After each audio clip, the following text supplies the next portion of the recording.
दोस्तों, आप सभी का बहुत बहुत स्वागत है मेरे YouTube चैनल में। आज हम बात करेंगे माता सीता के बारे में, वो चमत्कारी राज कि क्यों माता सीता जब भी रावण उनके करीब आता था तो घास का तिनका क्यों उठा लेती थी। तो चलिए, इससे जुड़ी एक कथा है जो आज मैं आपको सुनाऊंगी। आई होप कि आप सबको पसंद आएगा। रावण जब सीता जी का हरण करके ले गया तब माता सीता अशोक वाटिका में बट वृक्ष के नीचे बैठकर केवल प्रभु श्री राम का स्मरण और चिंतन करती रहती थी। रावण बार बार आकर सीता जी को धमकाता था, लेकिन वो कुछ भी नहीं बोलती थी। यहाँ तक कि रावण ने श्री राम के वेश में आकर माता सीता को भ्रमित करने की कोशिश की, लेकिन फिर भी वह सफल नहीं हुआ। रावण थक हार कर जब अपने शयन कक्ष में पहुंचा तो मंदोदरी यह सब पहले से ही जानती थी। बोली, आपने तो राम का वेश भी धरा, लेकिन फिर भी क्या हुआ? रावण बोला, जब मैं राम का रूप लेकर सीता के समक्ष गया तो सीता मुझे नजर ही नहीं आ रही थी।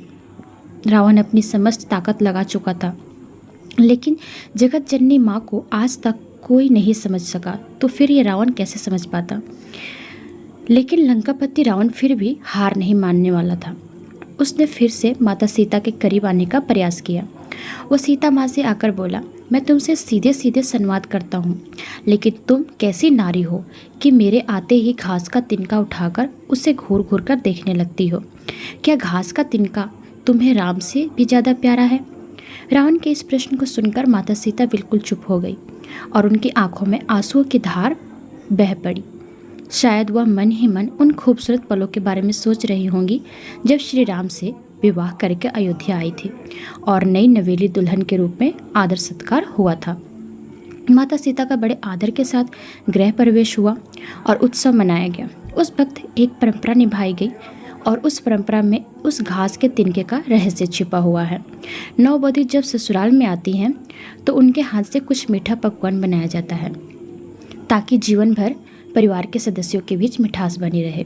इसलिए सीता जी ने उस दिन अपने हाथों से घर पर खीर बनाई और समस्त परिवार राजा दशरथ सहित चारों भ्राता और ऋषि संतों को परोसी। सीता जी ने जैसे ही खीर परोसना शुरू किया कि जोर से एक हवा का झोंका आया। सभी ने अपनी अपनी पत्तल संभाली। सीता जी कुछ समझ पाती कि राजा दशरथ की खीर में एक छोटा सा घास का तिनका आकर गिर गया। सीता जी ने उस तिनके को देख लिया, लेकिन अब खीर में हाथ कैसे डाले यह प्रश्न था। तब सीता जी ने दूर से ही उस तिनके को घूर कर देखा। वो तिनका जलकर राख होकर एक छोटा सा बिंदु बनकर रह गया। सीता जी ने मन ही मन सोचा कि अच्छा हुआ किसी ने देखा नहीं, लेकिन राजा दशरथ ये सब देख रहे थे। फिर भी दशरथ जी चुप रहे और अपने कक्ष में चले गए और वहाँ सीता जी को बुलवाया।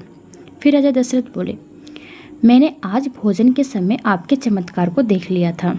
आप साक्षात जगत जननी का दूसरा रूप हैं। लेकिन एक बात आप मेरी हमेशा याद रखना, आपने जिस नज़र से आज उस तिनके को देखा था उस नज़र से आप अपने शत्रु को भी मत देखना। इसलिए सीता जी के सामने जब भी रावण आता था वो उस घास के तिनकों को उठाकर राजा दशरथ की बातों को याद कर लेती थी। सीता जी चाहती तो रावण को अपनी एक नज़र से ही भस्म कर सकती थी, लेकिन राजा दशरथ के दिए वचन की वजह से वो शांत रहती थी। तो आई होप कि आप सबको वीडियो अच्छी लगी होगी। Thank you so much.